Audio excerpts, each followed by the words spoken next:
एक ऐसा गांव जो पिछले 300 सालों से श्रापित है। जबकि श्राप के पहले यहाँ लोग रहते थे। गांव में खूब चहल पहल हुआ करती थी, लेकिन अचानक रातों रात यह गांव खाली हो गया। गांव वीरान पड़ गया।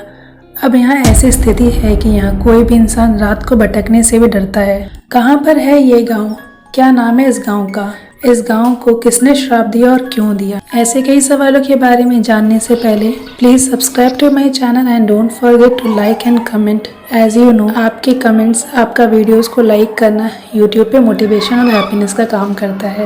Okay, now move on to the topic. हमारे देश में कई ऐसी प्लेसेस हैं जो अपने रहस्यों के कारण हमेशा चर्चा में बने रहते हैं। उन्हीं में से एक है राजस्थान के जैसलमेर जिले के कुलधारा गांव। ये गांव पिछले 300 सालों से श्रापित है।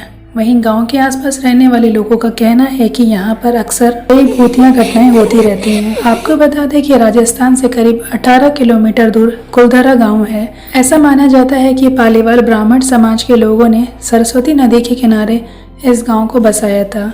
यहाँ लोग रहते थे। गांव में खूब चहल पहल हुआ करती थी। उस दौरान कुलधारा गांव काफी समृद्ध गांव हुआ करता था। फिर अचानक इस गांव में ऐसा कुछ हुआ कि जिसने सब कुछ बदल दिया। एक मान्यता के अनुसार यहाँ के रियासत के दीवान सालिम सिंह की नजर गांव के ब्राह्मण की पुत्री पर थी और वो उसे विवाह करना चाहता था। और वहीं दूसरी तरफ गांव के ब्राह्मण अपनी पुत्री का विवाह किसी दूसरी बिरादरी में नहीं करवाना चाहते थे। और जब इस बात की जानकारी सलीम सिंह को हुई तो उसने गाँव वालों को धमकी दे दी कि अगर ब्राह्मण ने अपनी पुत्री का विवाह उससे नहीं करवाया तो पूरे गांव को तहस नहस कर देगा। फिर गांव के सभी पालीवाल ब्राह्मणों ने पंचायत में ये निर्णय लिया कि वे इस गांव को छोड़ देंगे। उसके बाद सभी ब्राह्मण रातों रात गांव छोड़कर वहां से चले गए। जाते वक्त उन्होंने गांव को श्राप भी दे दिया कि जो भी कोई इस गांव में बसने की कोशिश करेगा तो वो पूरी तरह से बर्बाद हो जाएगा। और उसके बाद ऐसा ही हुआ।